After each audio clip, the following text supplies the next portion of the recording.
Bueno, ahí ya Juan Pablo podemos arrancar, que ya está grabando. Perfecto, Bruno. Bueno, muchas gracias y buenas tardes para todos. No sé si me estás escuchando bien en este momento. Sí, sí, se escucha bien. Perfecto, bueno. El tema que nos toca hoy, charlar un poquito como para interiorizarnos en este mundo de los mamíferos marinos, son consideraciones en el manejo, la nutrición de mamíferos marinos en rehabilitación y bajo cuidado humano. Bueno, voy a dar la presentación. Lo primero que les queremos contar un poquito es qué es la Fundación Mundo Marino y dónde se encuentra esta fundación. La Fundación Mundo Marino es una organización sin fines de lucro preocupada por la conservación del medio ambiente y principalmente de su fauna.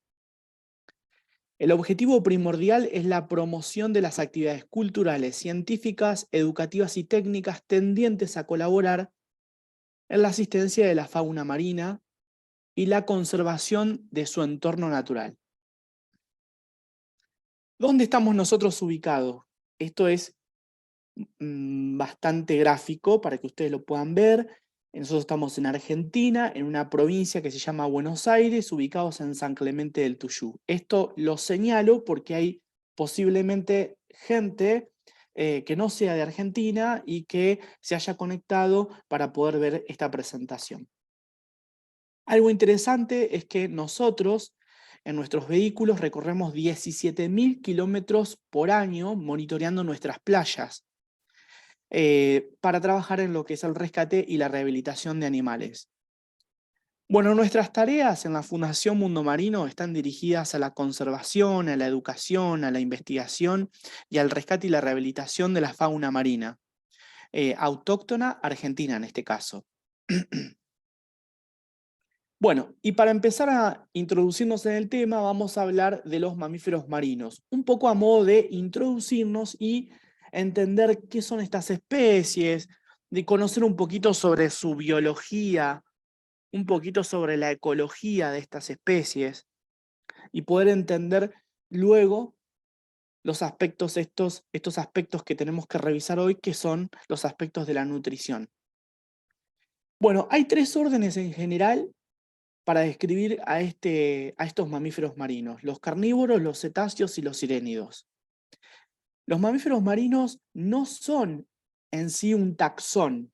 Los mamíferos marinos se los denomina a un grupo de taxones de especies marinas que están adaptadas a la vida marina y que pueden cumplir el ciclo de vida en la totalidad en el ambiente marino, o en algún momento de su ciclo de vida lo pueden cumplir en el ambiente marino y una parte y otra parte en el ambiente terrestre. Algunos representantes son, para el caso de los carnívoros, llamados lobos marinos, focas, osos polares, nutrias, morsas; para el caso de los cetáceos, las ballenas, los delfines y las marsopas. Y aparecen los llamados sirénidos también, los cuales en Argentina no tenemos, que son los manatí y los dugón. Vamos a empezar por los cetáceos. Los cetáceos se dividen a su vez en dos subórdenes: los misticetos o misticetis, que son los cetáceos con barba; las grandes ballenas. Lo van a poder identificar fácilmente, son 86 especies en general de cetáceos. Pero bueno, hay un grupo dentro de esas 86 especies que son los cetáceos barbados. Y luego tenemos los cetáceos dentados, que es el suborden Odontocetis. Son los cetáceos que presentan dientes, y dentro de este grupo vamos a tener a los delfines, las marsopas, los cachalotes y los sifios. Algunas características para poder entenderlos, para poder diferenciarlos. Bueno, características generales y fáciles de observar en estos animales. Para el caso de los misticetos, tienen barbas en su mandíbula, pueden haber acá las plaquitas unas al lado de las otras, al lado de otra. Son placas triangulares de tamaño variable, dispuestas a modo de filtro, en forma paralela sobre la quijada superior. Presentan dos orificios respiratorios, o aberturas respiratorias separadas por un tabiquio septum. Y después tenemos los odontocetos, que son aquellos cetáceos dentados, que bueno, si ustedes observan en sus mandíbulas y en su maxilar, presentan dientes. Todos los odontocetos presentan dientes en número y forma variable. Dependiendo de la especie, va a ser la cantidad de dientes que contenga el animal. Entonces, por ejemplo, hay algunos que tienen 3, 4 dientes, como en el caso de los sífidos. Hay algunas especies que solamente albergan 1 o 2 dientes. Y algunos tienen dientes supernumerarios, como por ejemplo el delfín franciscana. Bueno, otra característica es el orificio respiratorio. Es único en la parte superior, fíjense, como se pueden ver en esta imagen, lo pueden observar ahí. Y después tenemos el orden carnívoro, donde estaban los lobos marinos, las focas, los osos polares, las nutrias y las marsopas. Bueno, acá tienen una imagen donde se pueden ver algunos de los tantos representantes de este orden. Y podemos hacer una clasificación bastante general como la teníamos en los cetáceos, dividiéndolos en la familia de otáridos y de fósidos. Para el caso de la familia de otáridos, tenemos los lobos marinos y tienen algunas características para poder reconocerlos. Presentan orejas, tienen el desplazamiento sobre sus 4 aletas. La natación es digamos, lograda en la propulsión por las aletas delanteras, entre algunas de las diferencias que ellos tienen. Y para el caso de los fósidos, o focas también llamados muchas veces, la familia de Focidae, bueno, no presentan pabellón auricular, oreja, se arrastran sobre la superficie del vientre, y la natación, más que nada la propulsión la logran con sus aletas posteriores.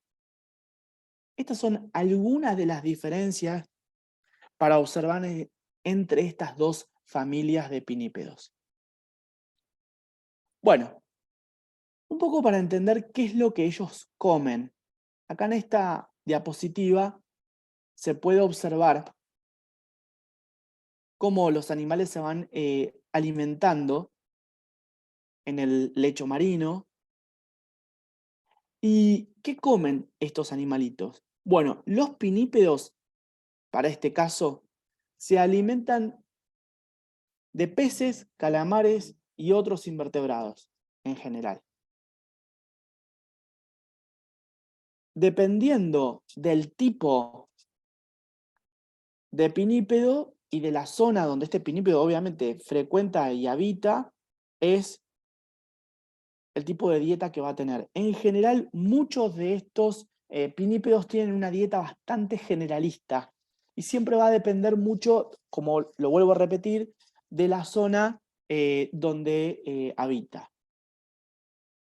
Acá tenemos un representante de este grupo, que es el lobo marino de un pelo, Otaria flavense.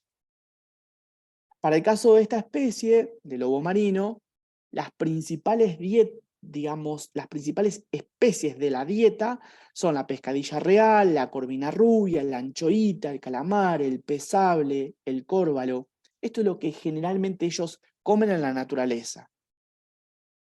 Y vuelvo a repetir, comen peces, crustáceos y moluscos.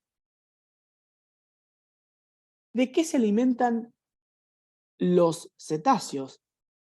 Bueno, para el caso de los cetáceos vamos a hacer una división, como ya lo vimos, para poder observar la alimentación que ellos tienen. En el caso de los misticetos, se alimentan de peces y krill, plancton en general. Estos son las ballenas. Basan su alimentación en la utilización de las barbas y desarrollan dos tipos de comportamiento alimenticio, dependiendo de la especie. Una alimentación que es por filtración y otra alimentación que es por embestida. Esto es algo bastante característico de cada una de las especies. Hay especies que capturan, como vuelvo a repetirlo, como una especie de embestida desde el fondo marino hacia la superficie, y otros van filtrando el alimento que se encuentra suspendido en el cuerpo de agua, y de esta manera logran alimentarse. Hay otro tipo de alimentación que no está descrito acá, que es filtrador de barro en el fondo marino. Hay un tipo de ballena que logra hacer esto. Bueno, acá tienen un representante de este grupo. La técnica de alimentación es esta que nombraba yo recién, una estrategia meramente filtradora. Esta es la ballena franca austral, y lo que hace es, va abriendo la boca, abre la boca, va nadando, perdón, y mientras va nadando, abre la boca y comienza a filtrar el plancton que se encuentra suspendido en el cuerpo de agua. Nada lentamente, a una velocidad de 4 a 5 kilómetros por hora, con la boca abierta, y de esta forma grandes volúmenes de agua pasan a través de la inmensa boca, junto con los pequeños organismos con los que se alimenta. Luego cierra la boca, quedando el alimento retenido en los filamentos internos de las láminas de esta barba que hoy describíamos, y traga ese alimento, y de esta manera logra recolectar un buen volumen de alimento para lograr su alimentación. Presas principales. Bueno, ahí tienen en esta diapositiva algunas de las presas con las cuales la ballena franca se alimenta, pero en general son crustáceos. Bueno, la alimentación de los cetáceos odontocetos también es variable. Utilizan una herramienta muy eficaz que es la ecolocalización para poder identificar y poder capturar el alimento. Se alimentan de peces, calamares, crustáceos. Estas especies, lo volvemos a repetir, los odontocetos son especies dotadas de dientes. Bueno, y un representante de esta especie es la pontoporia o delfín franciscana. Delfín franciscana, delfín del Río de la Plata, Pontoporia blandinei es su nombre científico. En el caso de este cetáceo, la captura de las presas es de forma primitiva, raptorial, que son movimientos rápidos que favorecidos por la flexibilidad que tiene el cuello. La mayoría de los delfines que habitan los ríos o que habitan las desembocaduras del río, como en el caso de la franciscana, tienen una gran capacidad para mover el cuello. En cambio, los cetáceos que viven ya fuera de la desembocadura de los ríos más profundo, tienen una gran dificultad para mover el cuello. Bueno, la dieta de la franciscana es una dieta bastante diversa, es generalista, se la considera. Puede comer varios tipos de especies de peces. Todo depende de la región donde ella se encuentre. La franciscana habita desde el sur de Brasil, desde el sur de las costas de Brasil, costas de Uruguay y costas de Argentina, más o menos hasta el Río Negro de Argentina. Los que pueden llegar a comer son peces, crustáceos, moluscos. Y algo que no es menor y es importante para el caso de los mamíferos marinos es el tiempo de lactancia, que es un momento en el cual ellos se alimentan, pero ellos se alimentan necesitando de la madre para poder crecer y desarrollarse. Bueno, la lactancia, en el caso de la reproducción de los cetáceos, tienen una reproducción en el medio acuático completo y trae ciertos inconvenientes adicionales en los mamíferos marinos esto, que que paren sus crías y necesitan amamantarlas durante un periodo variable. Esto es bastante importante. Para el caso de los lobos marinos y las morsas generalmente tienen un periodo de lactancia de hasta 1 año. El ejemplo del lobo marino, que lo anoto acá, lo puse en esta diapositiva, es entre 8 a 11 meses de lactancia. Esto es variable de acuerdo a la especie de pinnípedo. Y bueno, hay casos muy extraordinarios, como el caso del elefante marino del sur, que su periodo de lactancia es de 23 días. Entonces, como el tiempo es muy acotado, la transferencia de energía a través de la leche de la madre tiene que ser máxima. Y lo sorprendente de esto es que la leche es muy rica en grasa, que es una de las principales características que tiene la leche de los mamíferos marinos, y en el caso de los elefantes marinos, los cachorros aumentan diariamente 5 kilos. Es algo fabuloso. Bueno, acá lo que pueden ver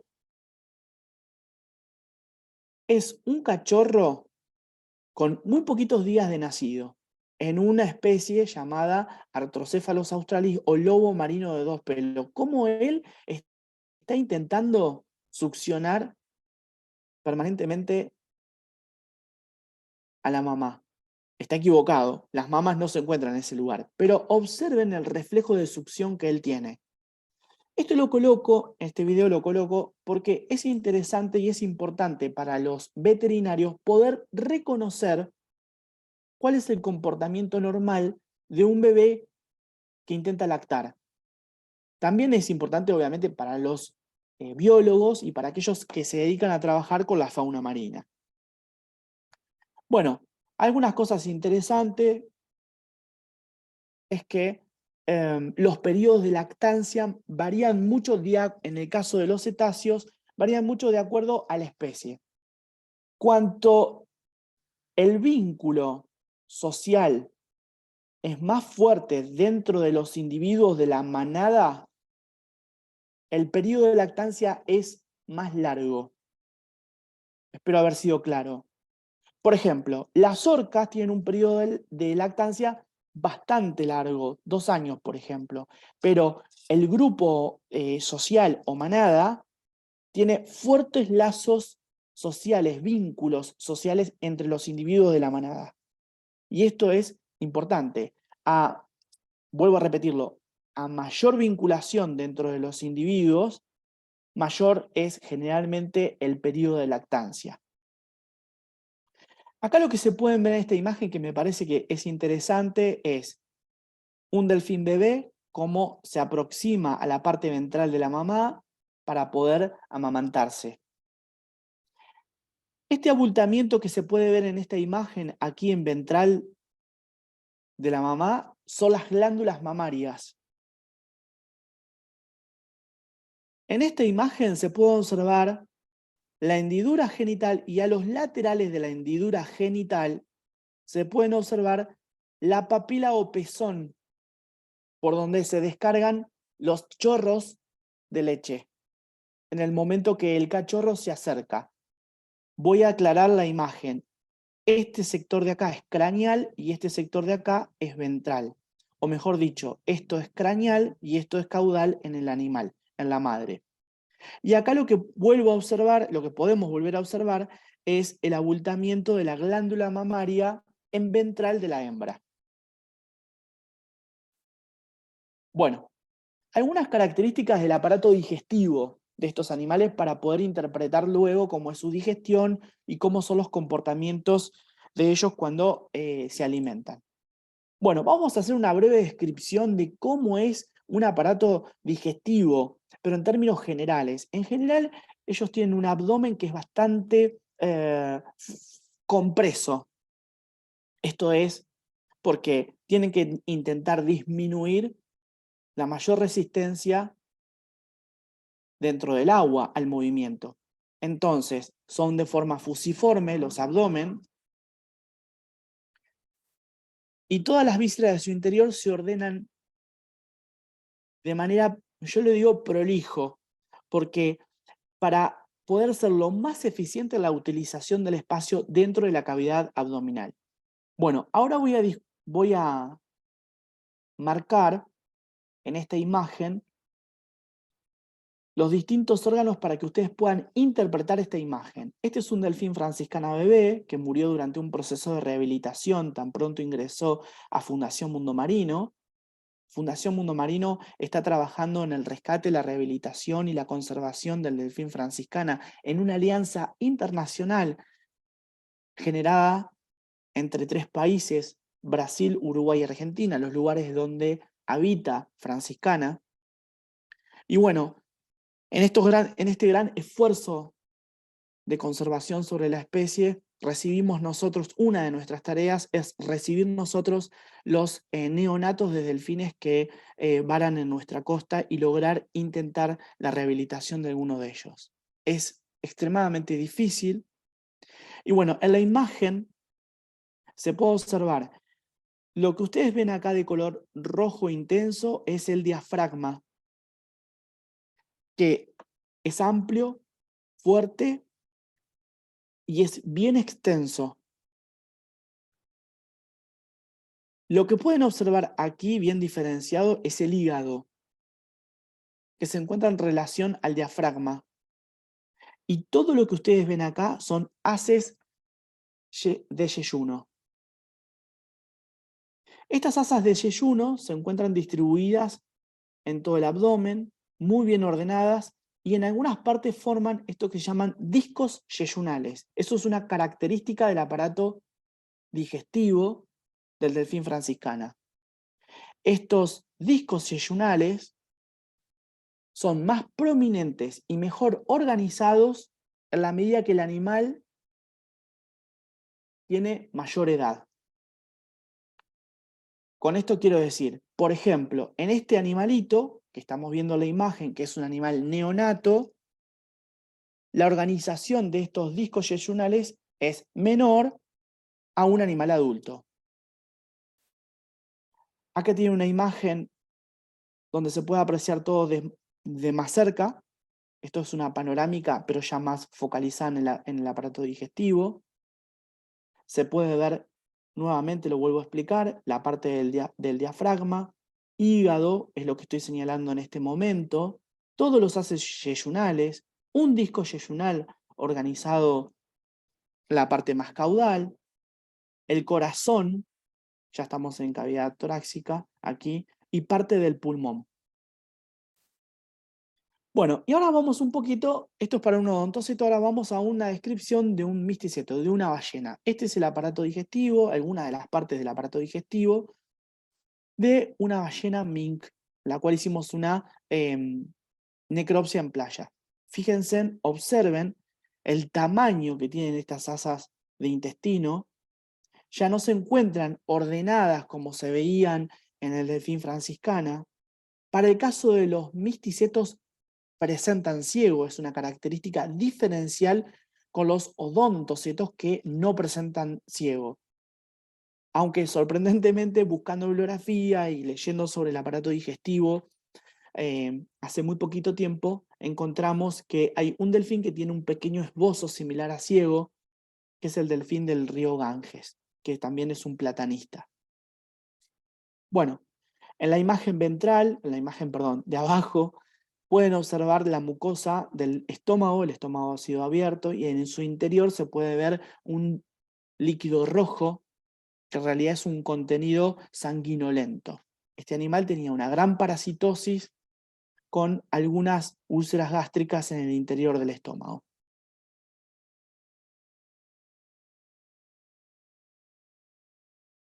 Para el caso de los cetáceos, presentan un estómago con 3 cavidades. Un primer estómago, un estómago con distintas cavidades.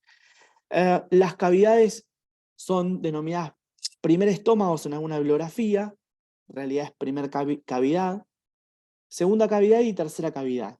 Pero generalmente se los denomina como primer estómago, segundo y tercer estómago o estómago glandular. Pero hay una gran variación en la bibliografía cómo se denomina. Bueno, para el caso de los fósidos, les vuelvo a recordar, por ejemplo, el representante de estos son los elefantes marinos. Tienen también algunas características que presentan un ciego muy pequeño en relación al tamaño del cuerpo del animal. Y algunas consideraciones a tener en cuenta dentro del aparato digestivo es que en el meso que se genera dentro de la cavidad abdominal se puede ver una fila de importantes linfonódulos muy llamativos, los cuales nosotros como veterinarios, biólogos o técnicos en el momento de la necropsia debemos observar, porque es un lugar indicador de algunas afecciones patológicas. Bueno, para el caso de los otarios, acá vuelvo a recordarlo como tip para aquellos que no están familiarizados con el tema, son los lobos marinos que tienen oreja, los pinípedos que tienen orejas, vuelvo a repetirlo así como para que lo grafiquen, estos los representantes son los lobos marinos. Bueno, algunas características es que tienen un hígado similar al del perro, con distintas lobulaciones, también presenta ciego, es pequeño, muy similar al gato y al perro en cuanto a su contextura, y tienen una mucosa dentro del estómago que llama la atención, que es la formación de unas crestas que son crestas longitudinales. Bueno, si quieren más información detallada sobre la anatomía del aparato digestivo, en este caso, pueden observar y descargar el paper sobre anatomía del aparato digestivo del Arthrocephalus australis en comparación con el perro. Este trabajo fue realizado en colaboración entre Fundación Mundo Marino y la Universidad Complutense de Madrid, España.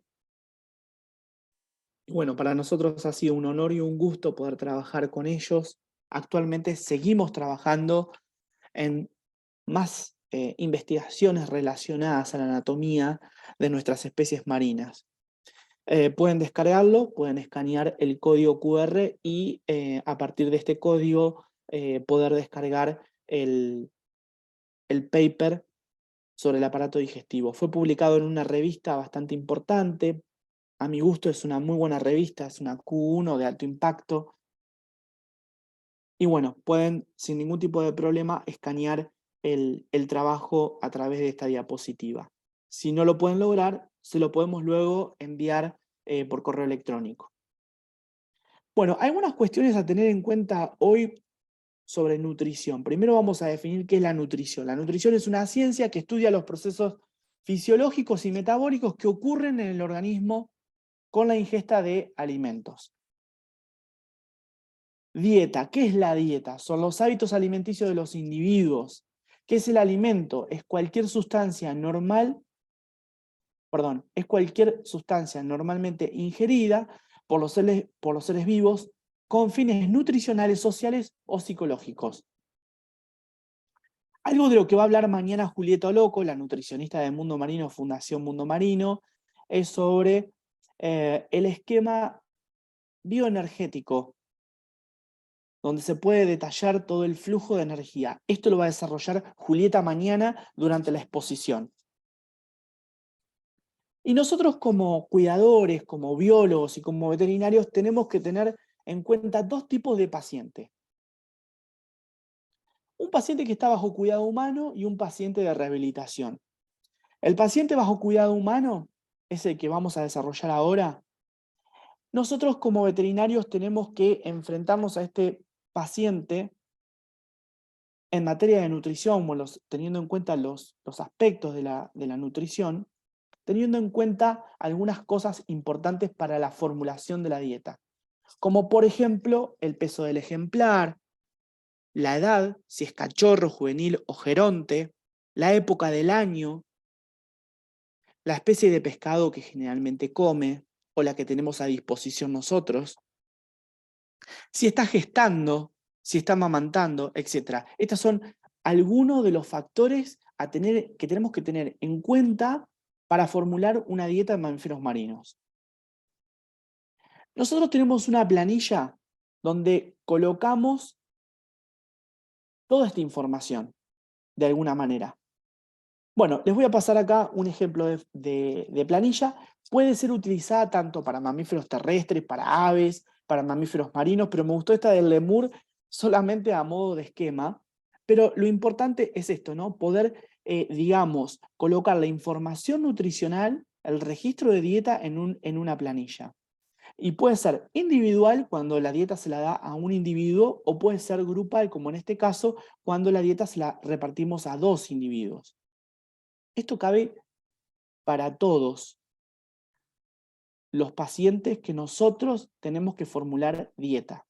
Lo importante es identificar el sector donde se encuentra el animal. Por ejemplo, en este caso tomé el sector del safari, la especie, colocar siempre en la especie el nombre científico, el nombre común para tener una noción de qué animal es, y después el ID o la identificación, con el nombre propio y en lo posible colocar el número de chip, si es que el animal está chipeado, o algún tipo de identificación que el animal tenga como tatú, marca, señal, caravana en algunos casos como los cérvidos o domésticos, etc. Luego, en el registro es importante colocar el sexo del animal, la fecha de nacimiento, el nombre del albergue donde se encuentra dentro del sector, el peso aproximado actual o si se puede tener el real, mejor, la fecha en cual se evaluó el peso y lo que se llama BCM, que es la condición corporal, que es un valor subjetivo para evaluar en el paciente. Algo que es importante es cuando formulamos las dietas, con cada uno de los ingredientes, colocarlo por separado, se llama ítem alimenticio. Y luego de cada ingrediente, formular la cantidad. Y tener en cuenta el esquema, si esto lo vamos a dar todos los días, una vez por semana, 3 veces al día, o sea, 3 veces en el mes, etc. Y al final se debe colocar el propósito. Si es mantenimiento, podemos considerar enriquecimiento, tratamiento, etc.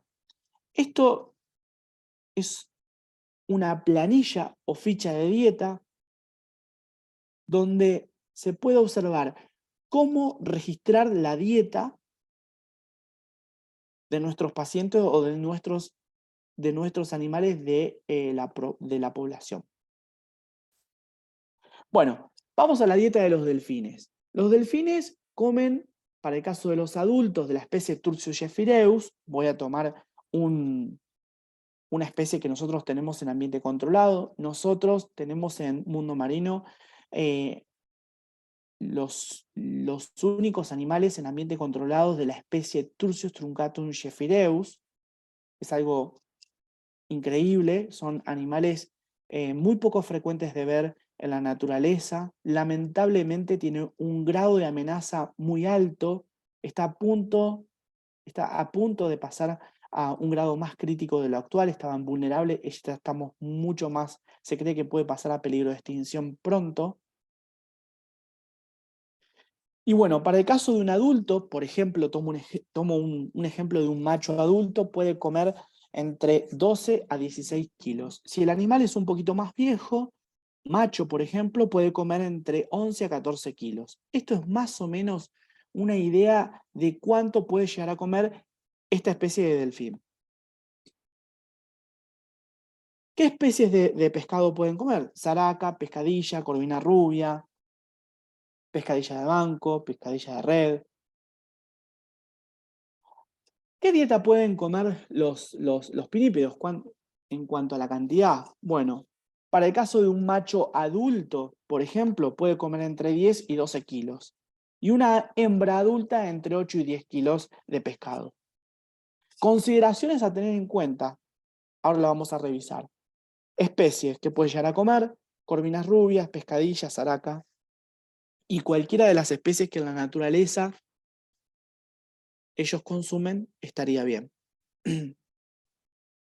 Algo a considerar importante es que cuando se alimentan a los mamíferos marinos en ambiente controlado, se debe realizar una alimentación en varias raciones a lo largo del día.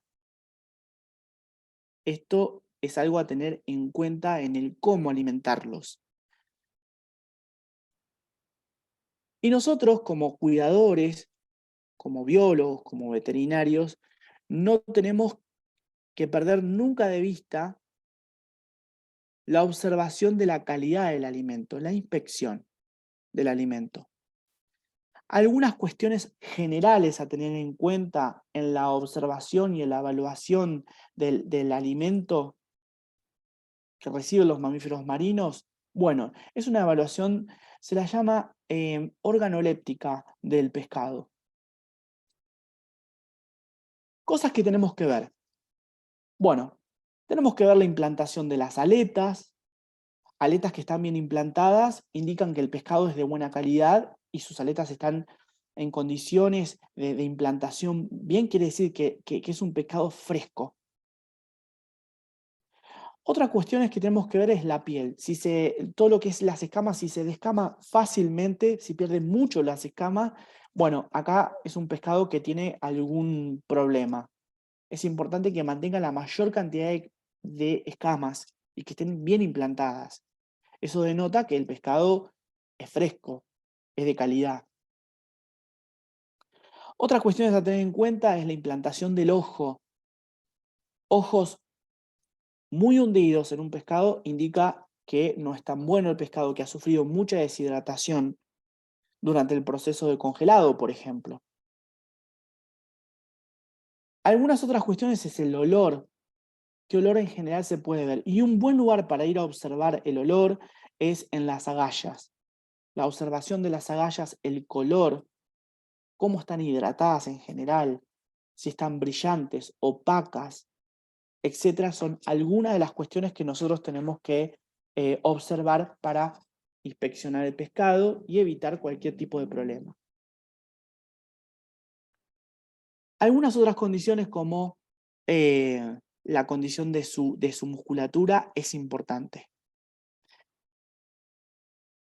Bueno, frecuencia de pesos. Es importante cuando nosotros tenemos que formular, acá se puede ver un video de cómo se pesa un delfín. Es importante cuando vamos a formular una dieta el pesaje de los animales. Y una vez que instalamos una dieta, es importante hacer un seguimiento con una determinada frecuencia del pesaje del animal, de cómo evoluciona su peso. Nosotros en ambiente controlado tenemos una balanza, que son muy costosas, requieren mucho cuidado, son balanzas de acero inoxidable, como se pueden ver en esta imagen, planas, en la cual el animal, por condicionamiento operante, logra subir sobre la balanza y nosotros, en este display, evaluamos el peso del animal. Esto es muy importante al momento de nosotros proponer una dieta y hacer el seguimiento de cómo está funcionando en el animal esa dieta. Acá se puede ver cómo se pesa una orca. Esto es en ambiente controlado también, en Marineland, Francia. Se puede ver cómo se pesa el animal. Observen también que la plataforma sobre la cual se apoya el animal es una plataforma lisa de acero inoxidable, sobre la cual el animal se puede deslizar sin ningún tipo de problema. Voy a volver a repetir el video para que lo puedan ver. Esto es Marineland, Francia. En este lugar estuve trabajando en el año 2016, realizando una capacitación y una colaboración con estos animales.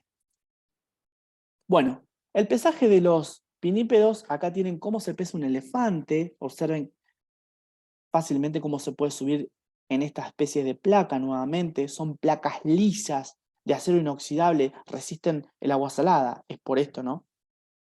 Y bueno, pueden ver cómo se pesa un elefante. Es práctico, fácil. Observen aquí, sobre esta imagen, estoy señalando el display para poder evaluar el peso.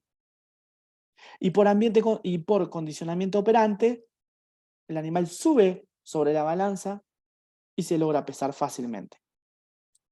Ahora vamos a ver un video donde se puede observar cómo se pesa un lobo marino, un otario. Observen que lo hace de una manera muy, muy fácil. La herramienta del condicionamiento operante con refuerzo positivo yo creo que es una herramienta muy válida para trabajar esto los animales. Si ustedes observan en la imagen donde estoy señalando en este momento, es donde está el display para poder evaluar el peso. Bueno, y algo que es importante a tener en cuenta es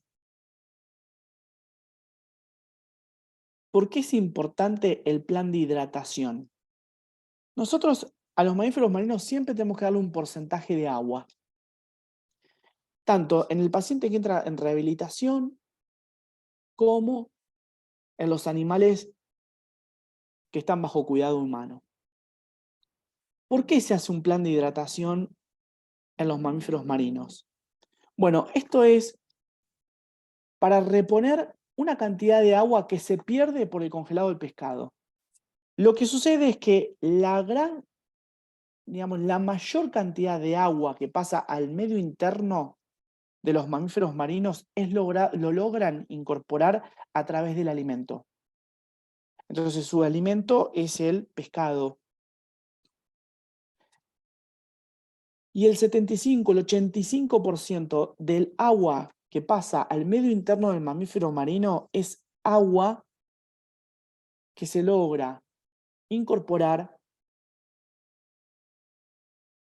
a través de la alimentación, del alimento. Cuando nosotros tenemos pacientes en ambiente controlado o en rehabilitación, el pescado que nosotros brindamos ha sido congelado previamente.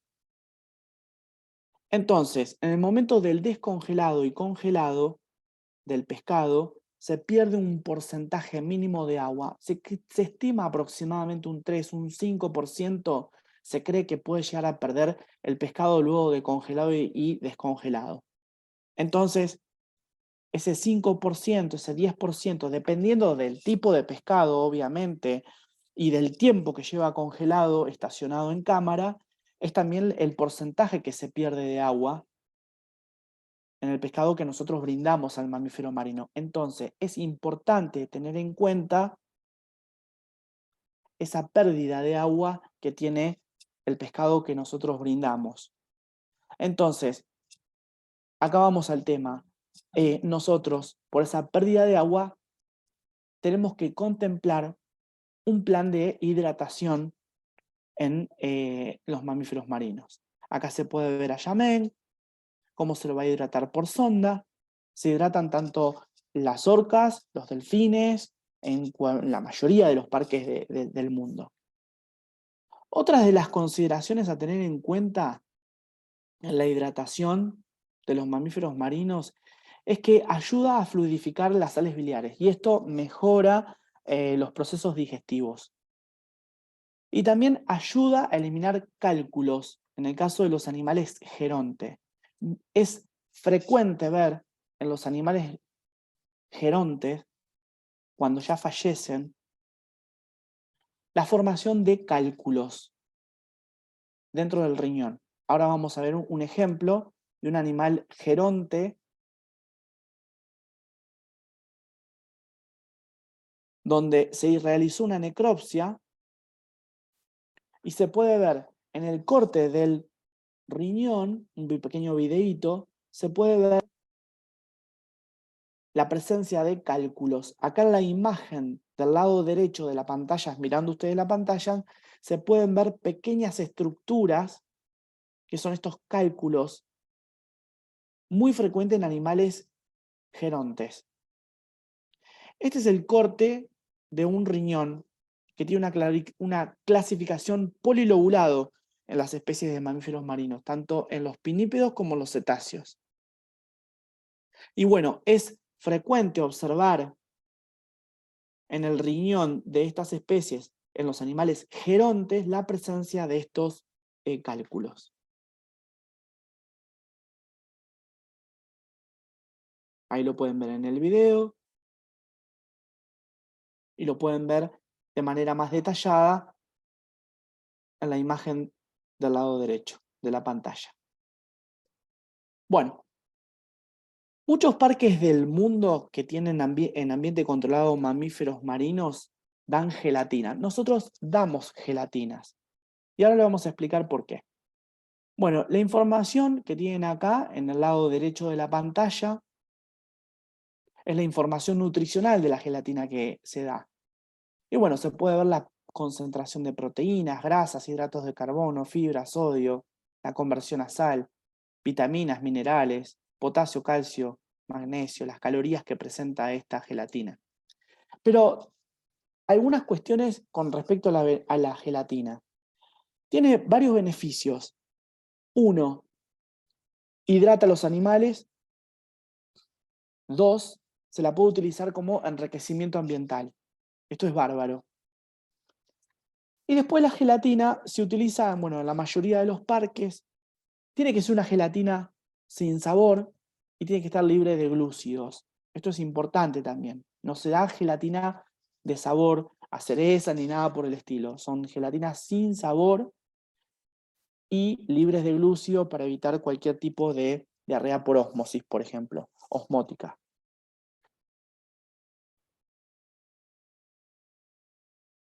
Bueno, acá pueden ver cómo un lobito marino aprendió a comer gelatina. Esto es un video que hicimos para que ustedes lo puedan ver y observar cómo sin ningún tipo de problema pueden comer la gelatina. Les encanta. Es algo que a ellos les gusta mucho y para nosotros los veterinarios tiene un valor importantísimo. Nos aseguramos una buena cantidad de agua y además un posible vehículo para colocar medicamentos si fuera necesario.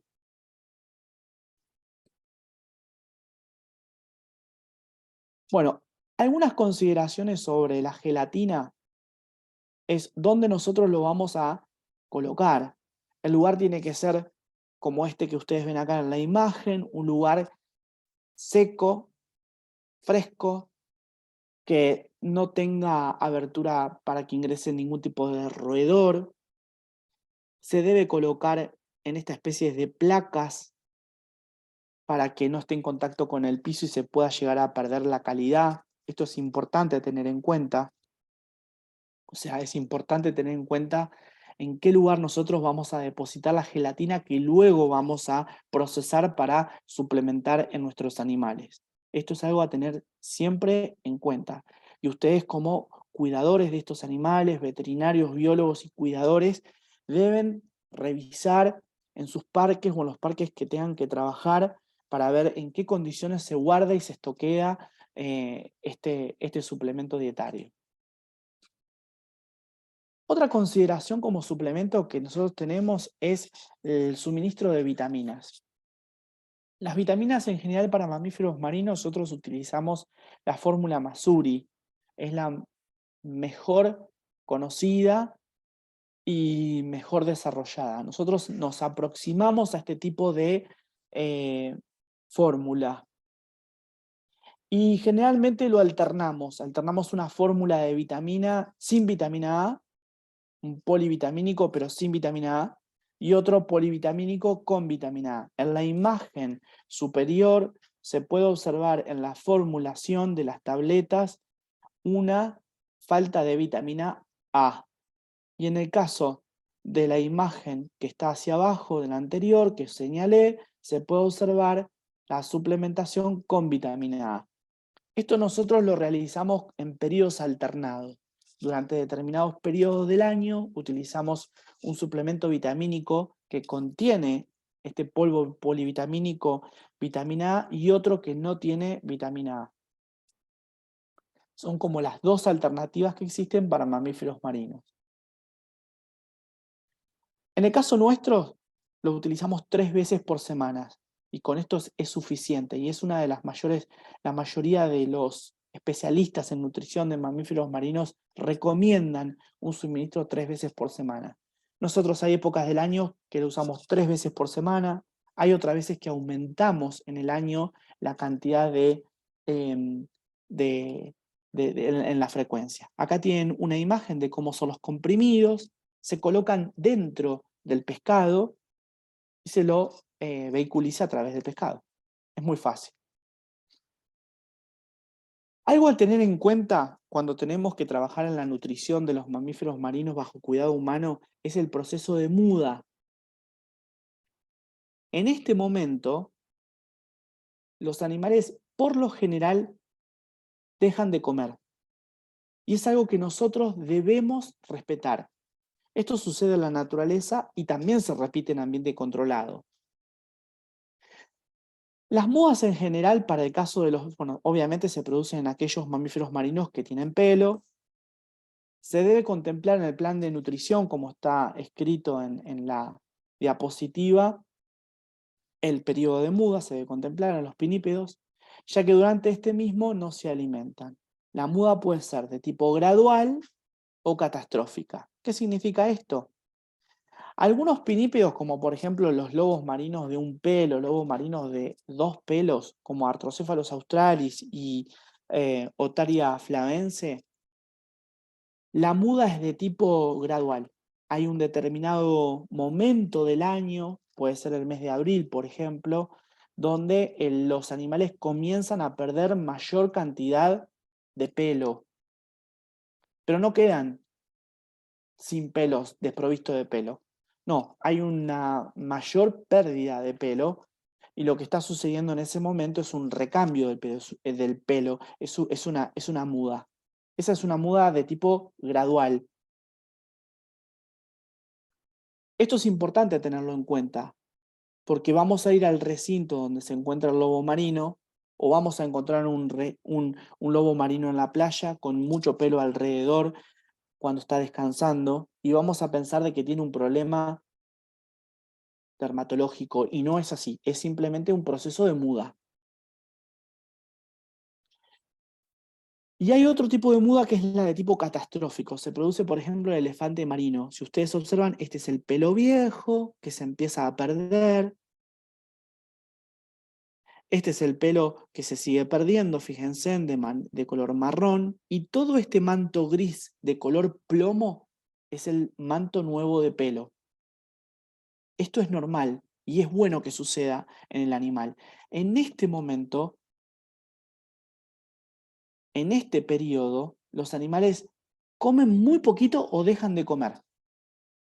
Entonces, esto es algo, vuelvo a repetirlo, a tener en cuenta en el momento que nosotros trabajamos en la nutrición y la dietética de estas especies. Acá pueden ver en esta imagen del lado derecho de la pantalla, mirando la pantalla, donde todo el manto del pelo ya se encuentra bien prolijo, frondoso y ha logrado el recambio total.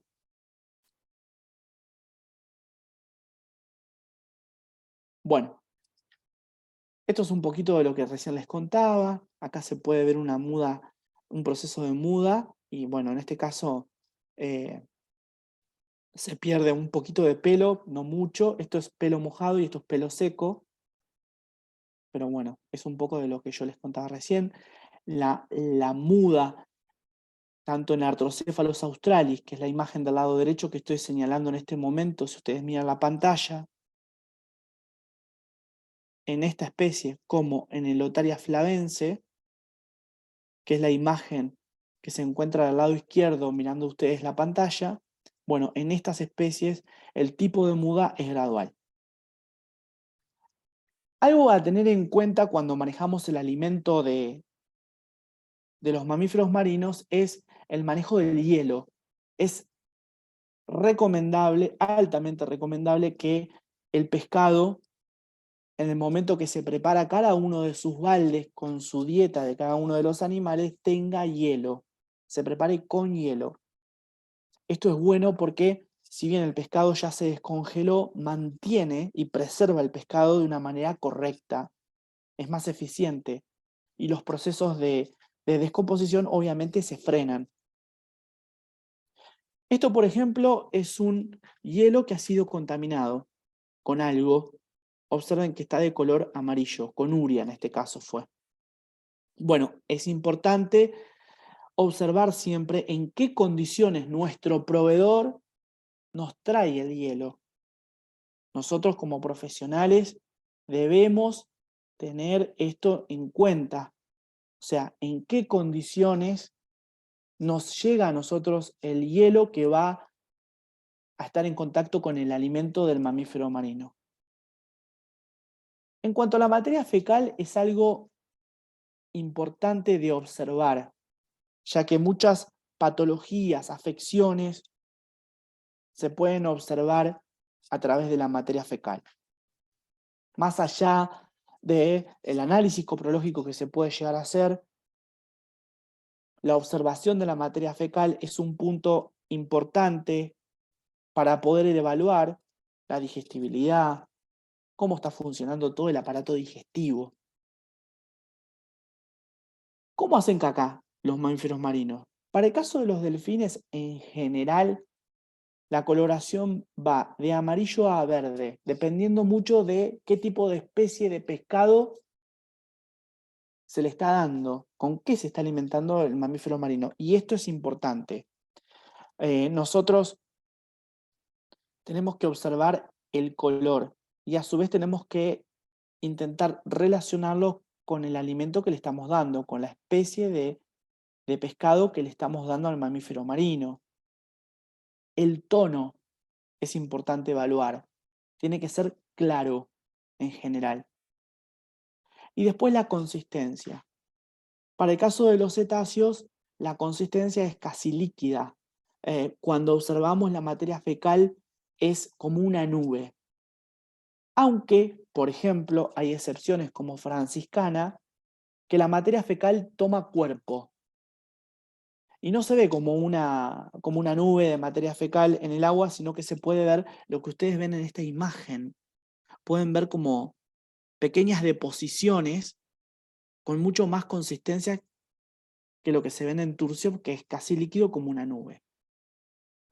Y alguna observación interesante que debemos hacer es si la materia fecal flota o no. Si flota es algo a observar y generalmente no es bueno.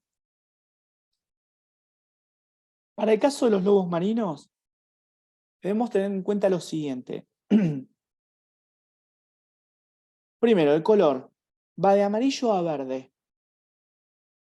El tono, claro. Nuevamente, debemos considerar el tipo de pescado que está consumiendo el mamífero marino, en este caso el pinípedo.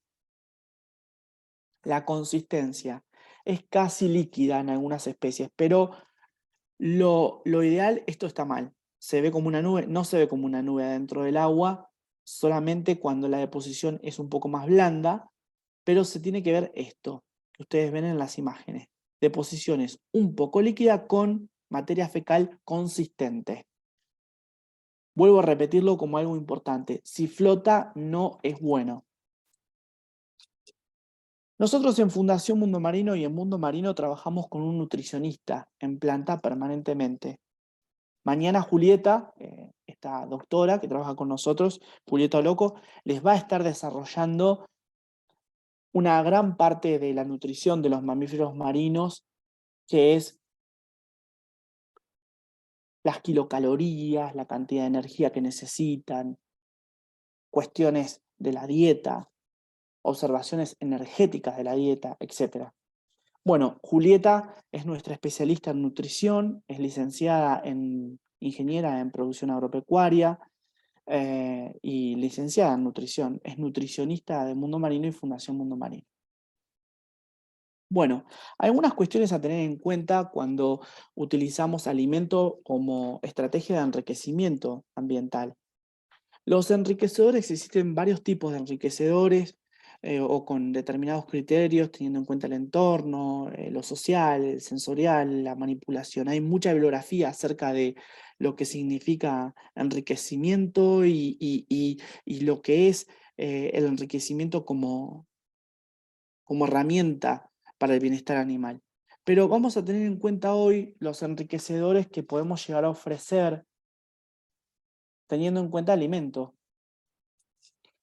En general esto es presentar los enriquecimientos a base de alimento, es presentar alimento para favorecer generalmente una conducta exploratoria y el juego. Acá tienen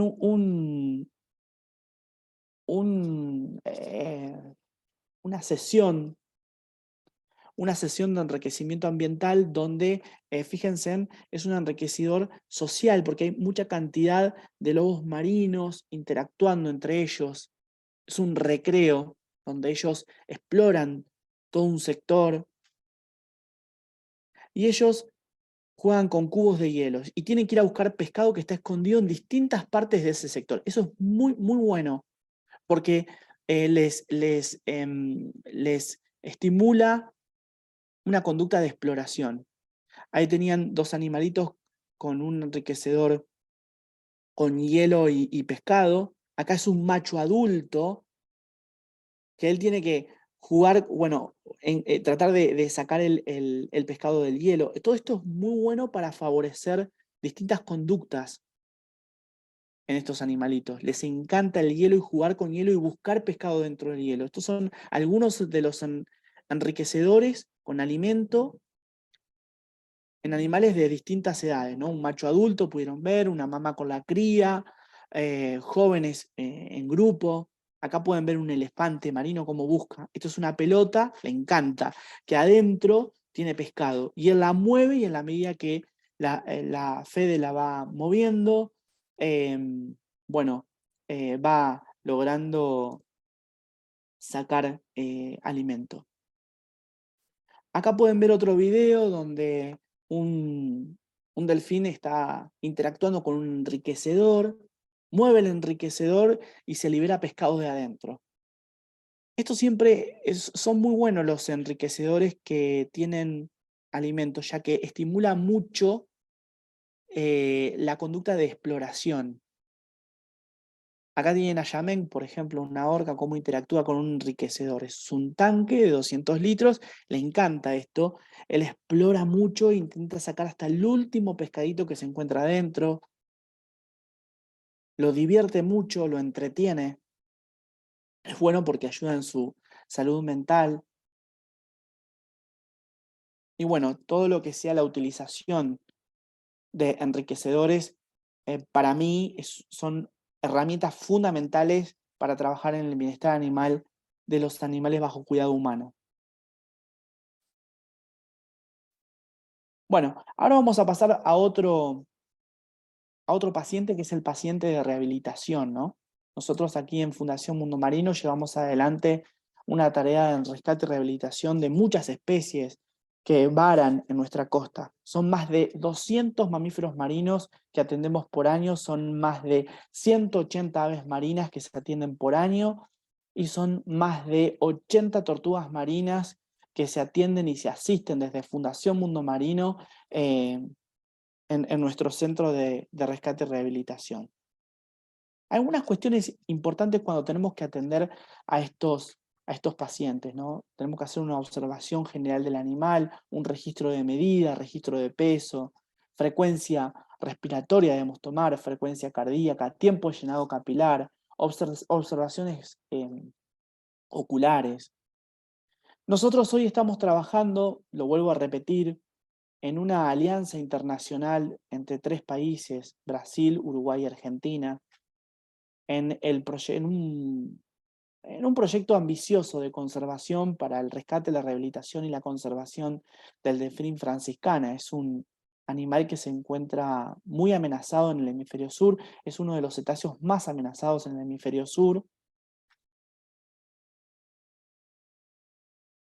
Y bueno, con gente de distintas organizaciones internacionales como Yacupacha, Marine Mammal Foundation de la Navy de Estados Unidos, bueno, otras asociaciones como AYUCA desde Brasil, R3 desde Brasil, CRAM, bueno, muchos profesionales y centros de rescate y rehabilitación de distintas partes del mundo. Bueno, estamos aunando energía, recurso humano, recurso económico para poder conservar esta especie que, bueno, tiene lamentablemente una gran amenaza de tipo antrópica, ¿no? Bueno, algo a tener en cuenta es la evaluación de la condición corporal. ¿Y qué es la evaluación de la condición corporal o score corporal? Eh, es una evaluación subjetiva del estado general del animal. Y para que ustedes lo puedan aprender fácilmente, vamos a tomar el ejemplo de pinípedos. Y nosotros, como profesionales que cuidamos a estos animales, tenemos que tratar de aprender a observar en los animales, ¿no? la condición corporal.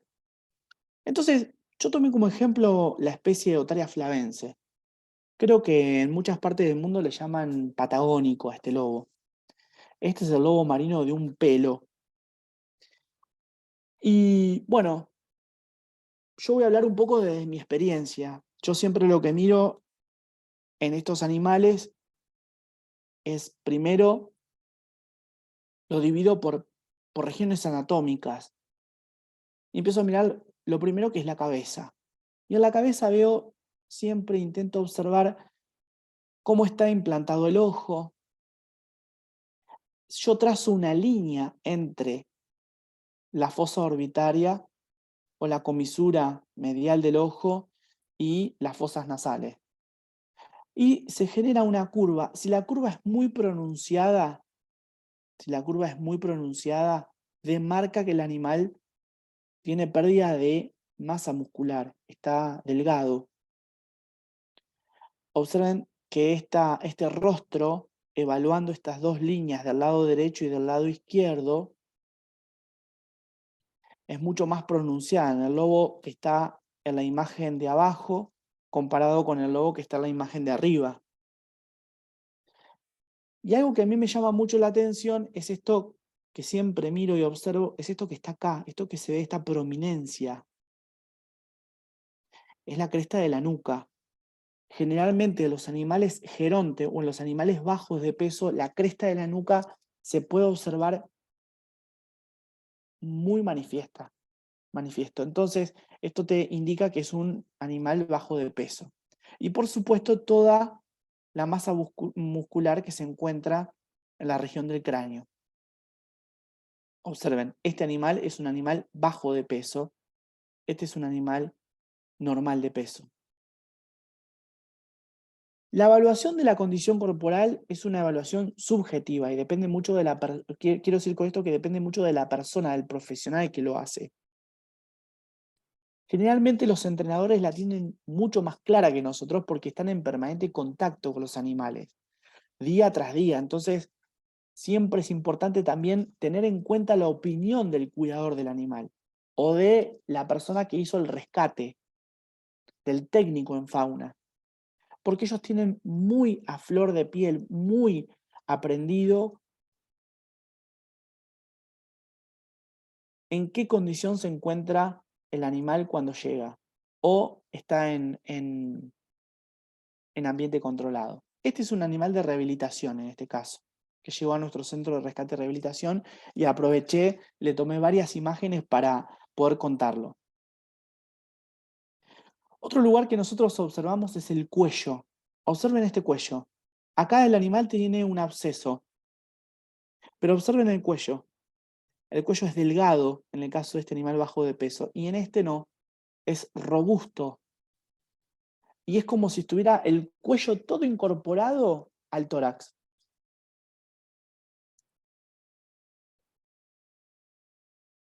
Algo también interesante de observar.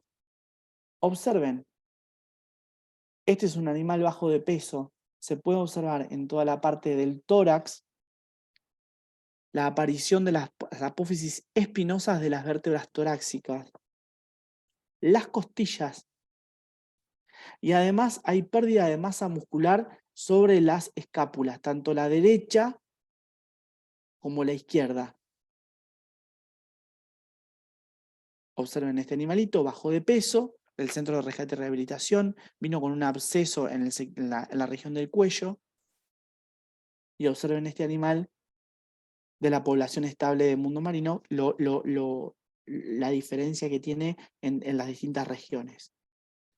Y por último, que no lo señalé en la imagen, nosotros observamos la región de la glútea del animal, en la región de la cadera, en estos puntos que estoy señalando, en los animales que están bajo de peso, se lo observan de manera muy prominente. En los animales que que no están bajo de pesos, es difícil poder detectar la disposición de los huesos de las distintas partes de la cintura pélvica, de la cadera. Bueno, y por último, algo interesante de un paciente de rehabilitación, ahí pueden ver un cetáceo, pueden ver cómo se lo hidrata.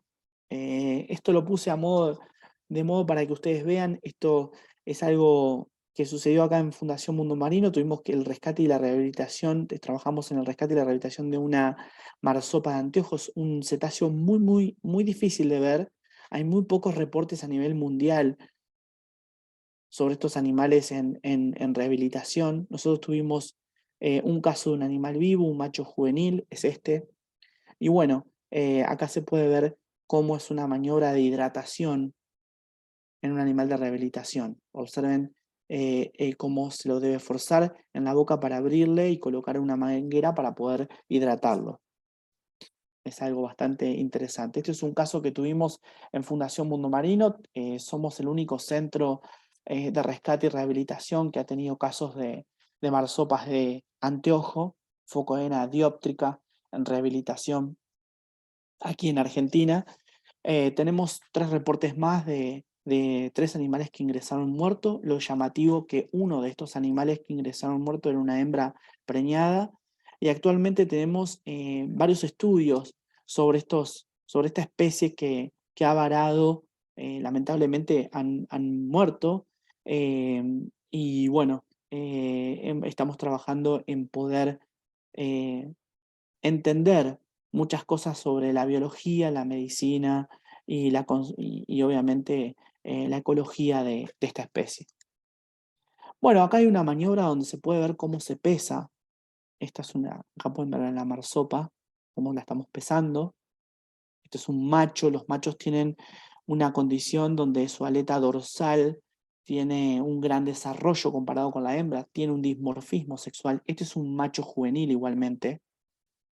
Y esto es una maniobra de pesaje, ¿no? Se lo coloca aquí en una balanza y se lo pesa para poder eh, establecer la mejor hidratación y la mejor dieta del animal. Si ustedes observan una técnica que es muy utilizada y útil y segura es 2 personas se colocan sobre la eh, plancha de acero inoxidable donde se va a pesar el animal, sostienen al animal, esto es muy seguro para el animalito, y se pesan los 3. Luego se hace una tara y por diferencia de peso podemos saber cuánto pesa el cetáceo en rehabilitación.